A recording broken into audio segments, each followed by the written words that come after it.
Good morning, Nigerians, our beautiful viewers out there. Here we are on Nationalism and You, and I am your host, Ebenezer Oyetakin. This morning we will be looking at 22 years of multi-party democracy. The journey so far. How have we fared as a nation?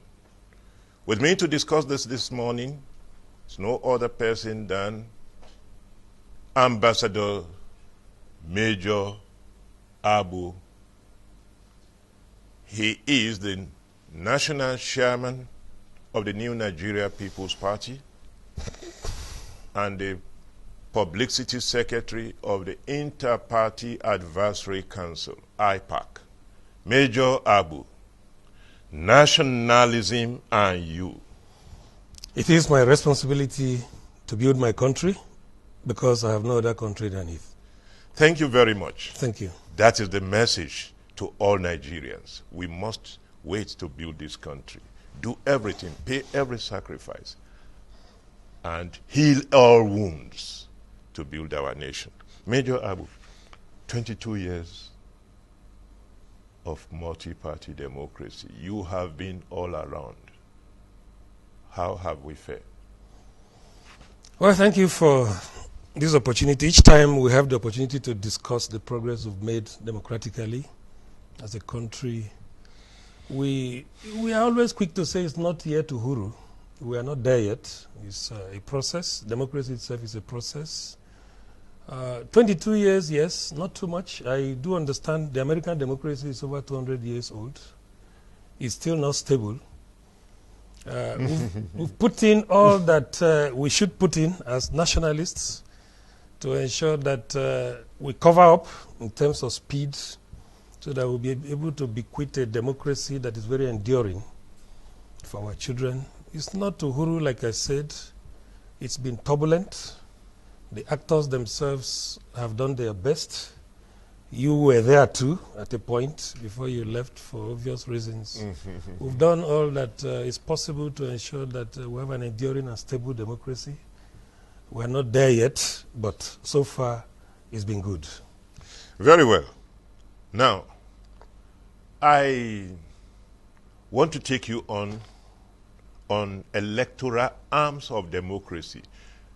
I normally tell people that the electoral arms of the democracy is almost the most important arm because it is that arm that enables people to make a choice of their leaders. How have we fared in electoral democracy? Since the return of democracy in 1999, we've had 5 general elections, and each of these elections have come with landmark improvements. You know, beginning from changes in the rules of the game, either sometimes through the Constitution, sometimes through the Electoral Act, and most times through the general guidelines that is always agreed upon by the electoral body and the critical stakeholders, especially the political parties. So each of these elections have come with improvement, but for each of these elections too, we have also seen setbacks, majorly centered around the attitudes of Nigerians towards the process. We've seen where you have the best policies in place, the best laws in place, and the people fail to key in, they frustrate it, they sabotage it. That is where we are at the moment. Remember that in this country, we've always had very beautiful policies, beautiful laws, beautiful guidelines. The problem has always been the willpower to ensure that those guidelines see the light of the day. So if you want me to talk about how it has been so far, I will tell you that the electoral body on its own have done so much. The political parties on their own have also done so much. The actors on the field have done their bit, but we still haven't seen the best. We are still on it. As you can see, the Electoral Act is presently being amended by the 9th Assembly. We're waiting to see what they will do. We've had a lot of setbacks, sometimes even when proposals are made for these amendments and all of that. We've seen several instances where You know, the baby had been thrown away with the bathwater. The 7th National Assembly, the 8th National Assembly under Saraki. We hope that this one will give us what we require, because we strongly believe I think the takeoff point is the efficacy of the laws. But I think that many Nigerians will disagree with you on the areas of the electoral democracy. Would you say that as of today, speaking as somebody who had been in the system, would you say that Nigerians have more confidence in our electoral system than before, than 10 years ago? That is not all about INEC, but the behavior of political actors. Will you say Nigerians have more confidence in our electoral system? In all fairness to us as Nigerians, you know, remember that what we are looking for is a way out of this quagmire, a way out of this logjam. I can tell you emphatically that our electoral system is better now. Nigerians have more confidence in it, because we had situations in the past where elections were not even held. You understand what I'm talking about? Results are outrightly written and announced by these actors on the field. We've had situations like that in the past, as absurd as that would be. But today now at least we have what has the semblance of election. People have to vote. Even if there are irregularities, you know, the connection between the accreditation and the result, the difference is always not too much like we used to see again, because there's a relationship between the card reader and the final results that are churned out. So somehow we've been able to curtail the excesses of result writing, which has been the major bane of the elections we've had in the past. So it is clear, and I think Nigerians will mince no words in agreeing with me that there is an improvement. But be that as it may, what I'm telling you is, for us to consolidate on this improvement, what we need is a total change of attitudes of these actors. These laws are made for men. These policies are changed to give us results. But when people are not in agreement with these laws and these policies, you can't get anything. There's nothing that is not frustratable. So we have made progress. Nigerians will agree with me that we have made progress. The only difference now is to consolidate on the progress made so far by having a change of attitudes on the part of the actors, because the problem is always with the actors on the field. Now it seems that with the introductions of technology, card reader, just like you have alluded to, what do you call it, accreditations and voting and the rest of differences, narrowing the distance.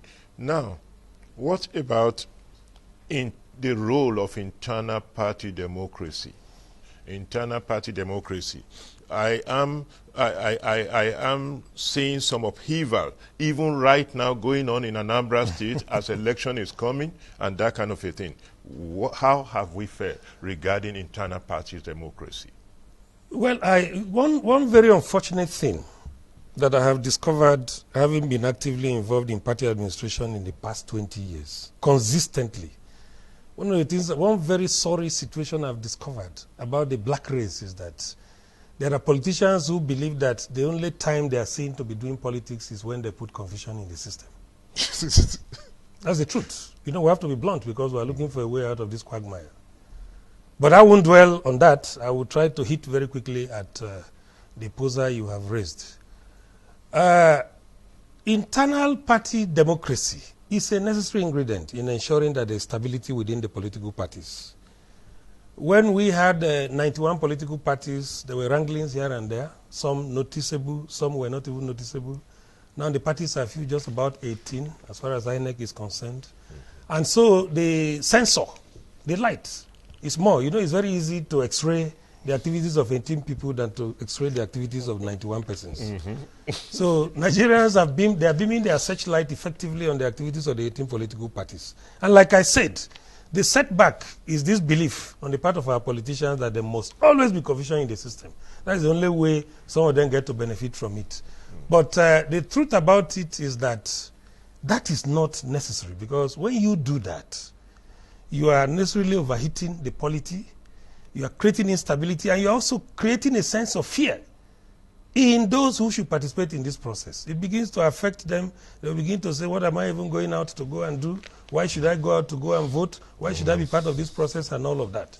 So what we need to do going forward is to ensure that we reduce to the most possible minimal level the wranglings within the parties.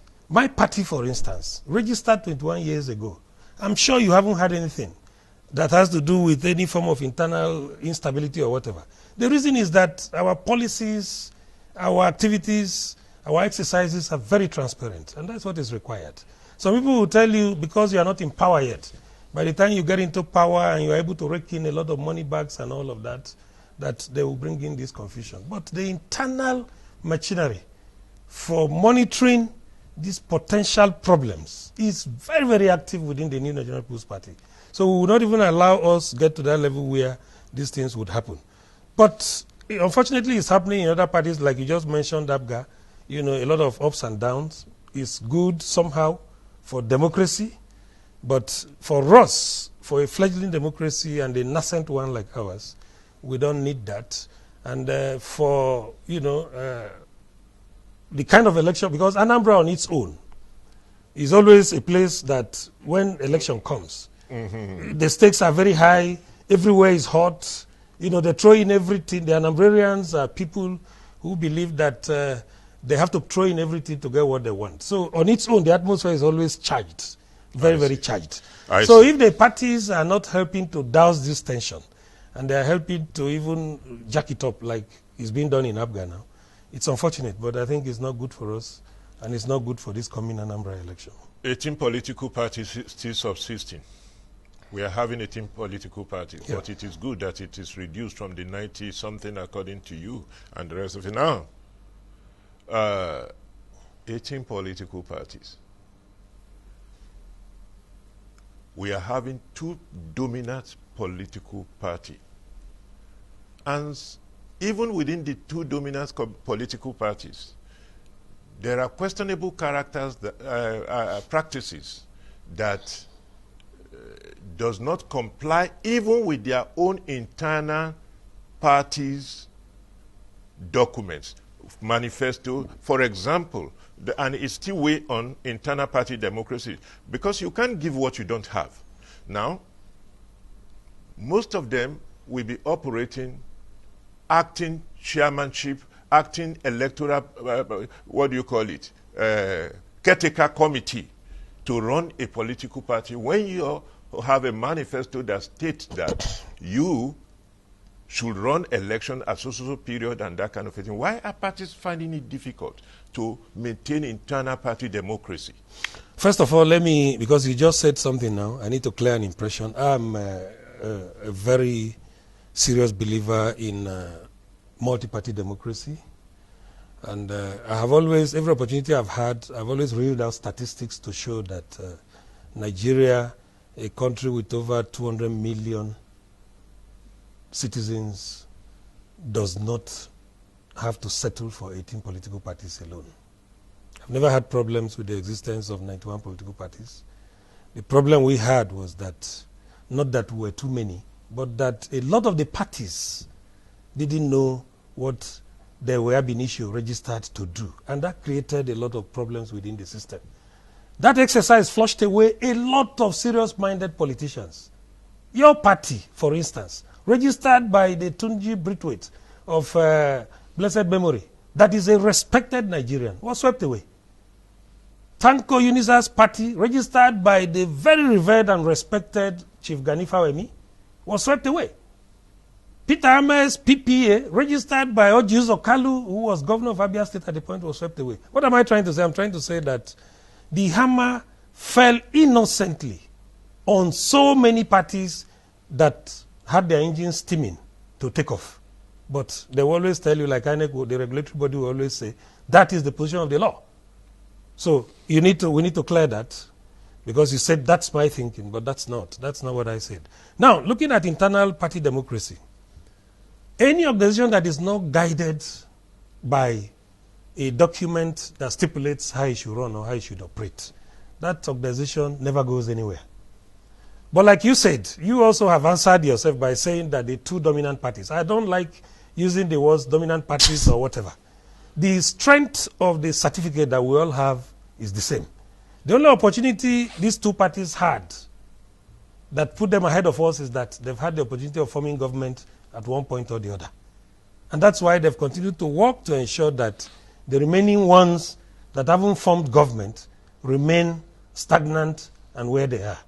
And because of the opportunity they've had in the past to form government, they've been able to rake in people, they've been able to rake in ill-gotten resources. And that has thrown them off balance. Everybody now wants to do whatever he or she wants to do. And so they push away the guiding documents that they all subscribed to abide with, the Constitution. And you see them forming caretaker committees like we have in APC now. Talking about dominant or not dominant, or what do you call it, certificate equality. Yeah. Again, you will understand that even some of them then, with PDP as a singular dominant party, I will still repeat that, AD, then later ACN, ABGA, none of these parties were able to, ANPP, none of them were able to measure up to, and that kind of a thing, until there was a kind of revolutionary movement in which some of the parties, about 4 of them, came together and pooled resources together. Are we still expecting some other parties to do the same in order to create a balance? We keep making this mistake. I must tell you the truth. When I hear Nigerians say parties need to come together to be able to upstage whoever is there, I always have questions to ask. Please do. And I want to say that that is not where our solution lies. The solution lies with the voters. The voters. You don't need to put parties together before you are able to convince Nigerian electorates to take away APC or take away PDP from power. No. You don't need it. Look, the ACN, ANPP, a part of ABGA and all of that came together to form APC. President Buhari, for instance, of CPC then, would have been able to go all alone if he had wanted to go alone. But what he needed was, we always have this thinking that when you have a party in power like we had PDP for like 16 years, they've become so hegemonic, and so it is difficult to dislodge them. But do you know that? Do you know that you have even contradicted yourself, because you said you talked about they possessing resources. Buhari don't have resources as of that time compared to the party in power. So if they had not pulled resources together, they wouldn't have been able to. What is the resources required for? The resources they put together, what did they use it for? They used it to bribe the electorates. That's why I always tell you what we need is a change in attitudes of the electorates. We must shun this money politics. Now let us move away from electoral democracy. Yes. We have dwelled on it. Developmental democracy. How have we fared? Well, when there is a disconnect between the parties' manifestos and programs and the activities of those elected on the platform of those parties into various positions, this is what you see. What you are seeing now, for instance, or what you saw under PDP 16 years and what you are seeing in APC now is a total disconnect between those beautiful programs and policies that the APC sold to us when they were campaigning. That's not what we are seeing now. And what that suggests is that there's a disconnect between those who have been elected on that platform and the beautiful policies contained in their programs and manifestos which they sold to us. And that's why we always tell Nigerians, to hold these people accountable, you have to keep reminding them, not about what they said, because what they said is a reflection of what is in their programs and manifestos. Go to their manifestos. Tell the president, the sitting president, for instance, now, you promised us this, and it is in your manifesto, and it is in the programs and policies of the party. Why have we not had it? The parties themselves are not even doing what they should do. One tragedy we have in our democracy is that if you are president on the platform of a political party, they refer to you as the leader of the party. The impression that creates is that you are the superman of the party, the number one man of the party. And that sends some sense of fear into the highest man in the party, the national chairman. Before he approaches you to remind you of certain things that needed to be done, he is cautious and wary. So party supremacy is not in place? Are you seeing it? Are you seeing any impact from that? It's not happening. That's what I'm telling you. We saw it in PDP 16 years. The presidents were on their own, dictating to the party now, leaders let what us they talk. wanted. And it's the same thing we're seeing now. I want to be particular about this developmental democracy. Yes. When we are campaigning. I think that's where I was going to. Yes, when we are campaigning, we get to some nooks and crannies of the country, even some places that are difficult to access, and votes are coming out from that place. But after election, developmental project, how have we done with those people? We have not done anything. And again, I'll shift the blames to the electorates. These people will come to you and say, we have so money for you. We have so bags of salt. We have so bags of rice and all of that. They buy up these votes. When they go to buy these votes and you expect them to return, to deliver to you anything that has a semblance of dividends of democracy, you are making a big mistake. A change in attitudes of the electorates will hold these people more accountable. And these dividends of democracy will be made available to them. You go to the National Assembly today, you see people standing up every day to raise motions of how their constituents require schools, require roads, require this, that. And these things most times are obliged. That is, they are given. But you go to those places, you don't see it. There are some places where they go to canvass for these votes. They do everything possible, even through the use of helicopter or whatever, to go there when they are campaigning. But when they have gotten the votes, you don't see them. The places remain inaccessible. So nothing has changed. The truth is that we will continue to appeal to the electorates. Don't look at these people or support them based on what they come to give to you. To be able to hold them accountable and to be sure that your dividends of democracy will be delivered to you, what you need to do is to look at the efficacy of your PVC and make up your mind. Like, it's a matter of policy in my party. We don't, in 2019, we were telling Nigerians that if you are a resident in Abuja and you want to contest election in Bauchi, and you are coming to NMPP Secretariat to say you want to go and run for Bauchi Federal Constituency, I'm always quick to remind you that you are living in Abuja. So you don't know the problems of the Bauchi people, the constituents. So the man who is coming from that constituency, who lives there, who understands their pains and their difficulties, will be far ahead of you as far as my party is concerned. We are a grassroots, based party. And so we are interested more in what the ordinary people like you are saying stand to benefit from this democracy. So what I'm trying to say is that the solution to that challenge, because the people, to answer your question directly, the people are not getting what they should get. That's why after every 4 years, what you see when you go to campaign, you come back after 4 years is the same thing. Do you know why this discourse is predicated upon the title? 22 years of multi-party democracy, the journey so far. We opine that political parties have roles to play because they are the owner. Political parties are the owners of instrument of governance. For example, if your party produces you as a president and you won now, your party is the owner of the instrument of governance at that particular time, just like APC is today.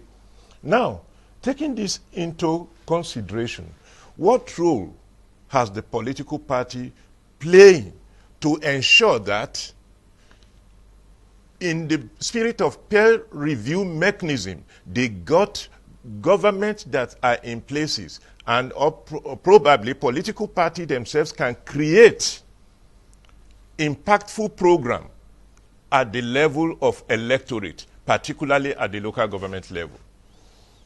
Because it is not expected that every party should be active up here, because like in United States, people hear about the Democrat and the Republican. But there are so many parties, Green Party and the rest of them, and they are effectively active on the ground, on community basis and things of that nature. So how has political parties in Nigeria fare in this regard? Because that will democratize development. First of all, in ideal democracies, the attention is more at the lower level, the local governments. You go to Britain, for instance, you go to the US. The competition is stiffer at that lower level. The attention is more there. And that guarantees effective deliverance of dividends of democracy to the ordinary people. Now, coming back to one of the posers you just raised, before the 2019 general election,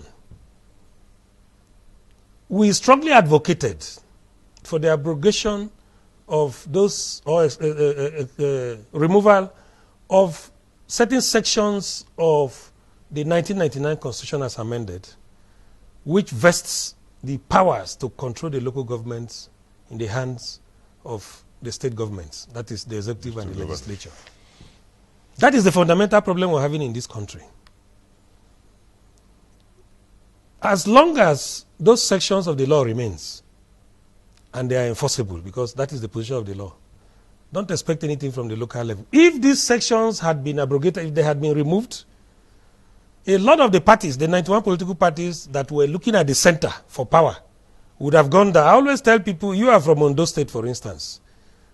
Even on sentimental grounds, if you had taken NAP to your own local government, there's no reason why the electorates wouldn't have elected your candidate as the chairman of NAP. I mean, your NAP candidate as the chairman of your local government, even on sentimental grounds.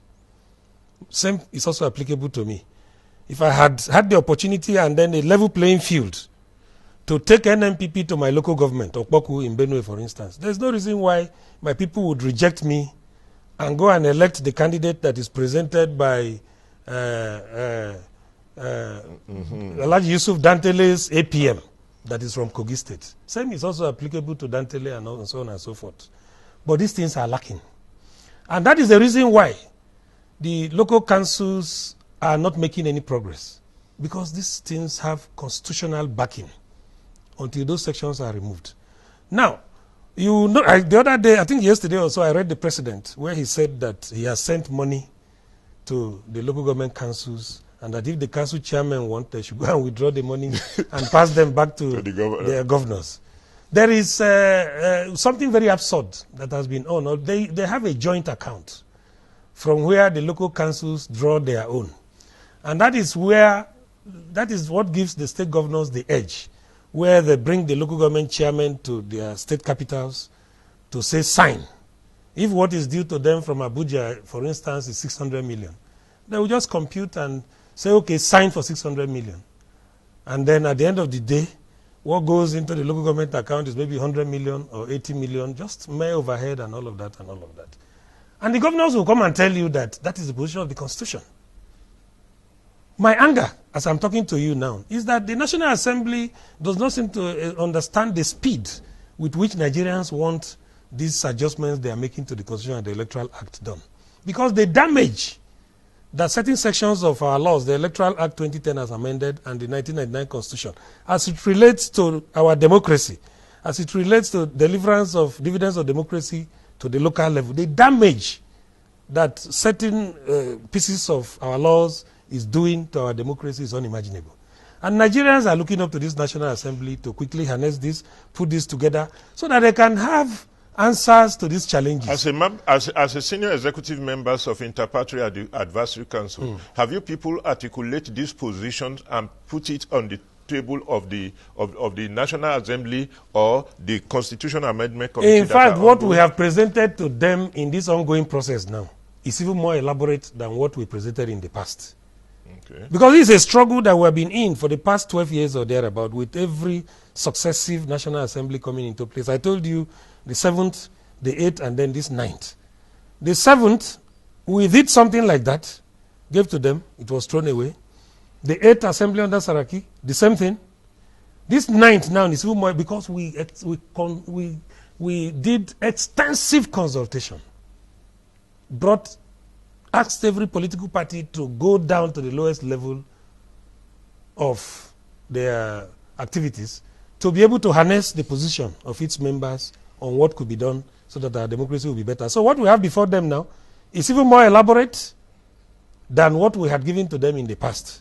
And that's why we are saying the only way they can help us is not to continue to argue in those chambers, but to do the needful.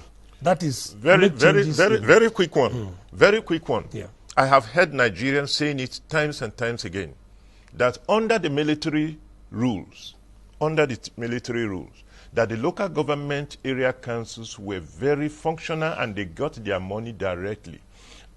22 years of multi-party democracy. The governing, there is the ungoverned areas, because of lack of functionality of the local government, seems to be enlarging and things of that nature. Are you not concerned? No, I am. I'm as concerned what as is the you. way forward? First of all, let me try to say two things before we begin to look at the way forward. Number one, a military government puts aside the constitution. And that automatically puts aside these quagmires I'm talking about. Okay. The control of local governments put under the state governments and all of that. Once the constitution is suspended, all those ones are suspended. I see. So whatever they want to do with the local governments of Abuja is done directly. And the local government chairmen are answerable to Abuja, because they are appointees of the military government. There is no constitution anywhere, so you are not under any obligation to report to your state governor. So more activities is there. That's number one. Number two, a military government, you either do what should be done so that people can feel your impact, or you get sacked and nobody questions. There's nothing like due process or anything. So if a local government chairman is supposed to do this based on the resources made available to him for so month, he fails to do it, he'll be censored and then he'll be punished. So these are two things. Now going forward, we are still coming back to this issue of constitution amendment. Expunge those sections of the constitution that puts the local councils under the supervision of the state governments. Let's have what is obtainable in US, in France, in Germany, in Britain, where the local councils answer directly to the seat of power at the center. So that all these problems of this is what is due to you, come and sign this, this one is this one is that, will be over. And then the people will now begin to feel the dividends of democracy. And next time, you will see a ballot paper for presidency that is as long as what you saw in 1999, because my party will be interested in going to Okpok local government area of Benue State to try to get the chairmanship seat. Your party will also go to Akure. And this whole wahala. Thank you very much. Then a very quick one before we go because of our time. People says, Nigerians are saying, the security challenges we are having all over Nigeria today are as a result of democratic abuses. Do you agree? To an extent, yes. When those elected to positions of authority are abdicating their duties. I remember, and I'm happy with what the president told some 1 or 2 southern governors, go to your state, go and implement whatever have been recommended to you to enable you check insecurity. Your final message to Nigerians. We have no other country than Nigeria. You can imagine what would happen to a country as large as ours if the people who are anti-Nigeria, if we decide to support them to have their way. It is going to be very bad for us. It will be bad for the entire Africa. Let us have faith in the system. Let's have faith in the country.